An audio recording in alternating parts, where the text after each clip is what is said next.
from murmur in the inventory. It starts from what you don't know.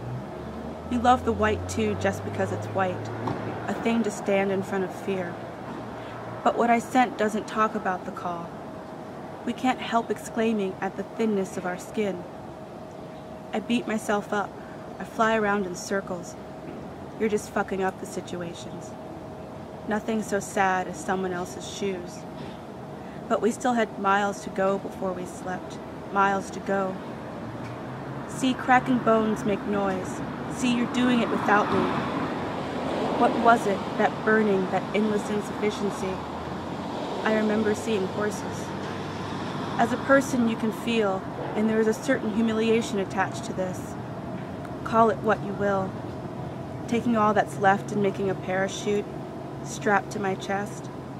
It's still no way to behave, but everything that rises must. Say it,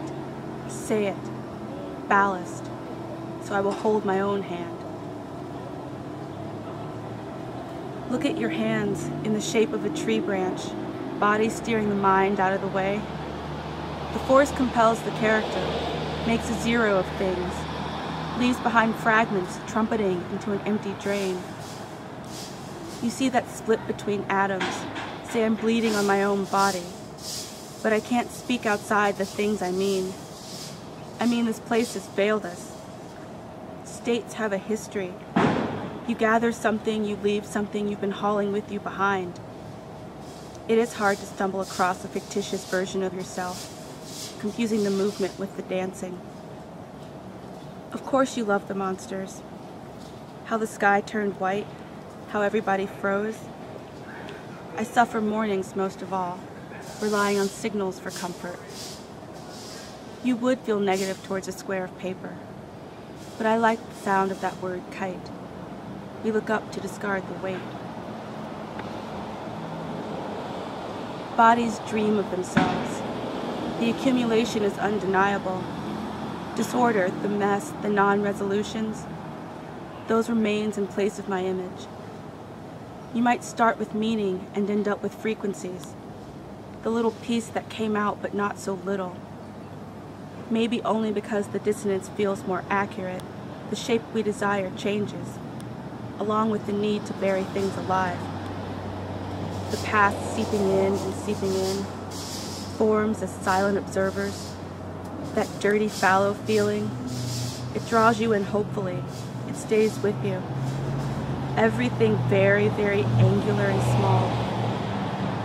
But you see the ebb and flow wants to knock you out of your complacency. Means to an end that refuses you. Thing, significance, thing. And so I imagine my image, lines and eventually shape, the lines we made up, the mere act of willing going to pieces. We watch all of this emerging. You suspect it yourself. If you had cared more, you would have remembered.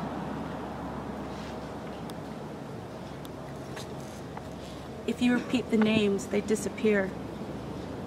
Between water and a line of type, a lump in my throat blows into the tubes located at your shoulders. The hole in your lip is bleeding. You don't know what to think, so I'll tell you. Both are true. There are no neutral storms. Memory or loss bores holes into you. Here's what happened. Here's what some people say what happened. I can't separate the two. No distinction between fiction and fact. No distinction.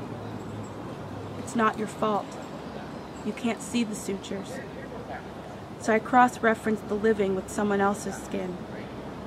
Seen from the door, seen from the window, seen from the inside. My fingers cast a shadow down the center, supposing we could separate the two. Shards on your face account for all those references in someone else's words. The pieces spread thin from intention. Oh yes, you should definitely use both hands for that speech.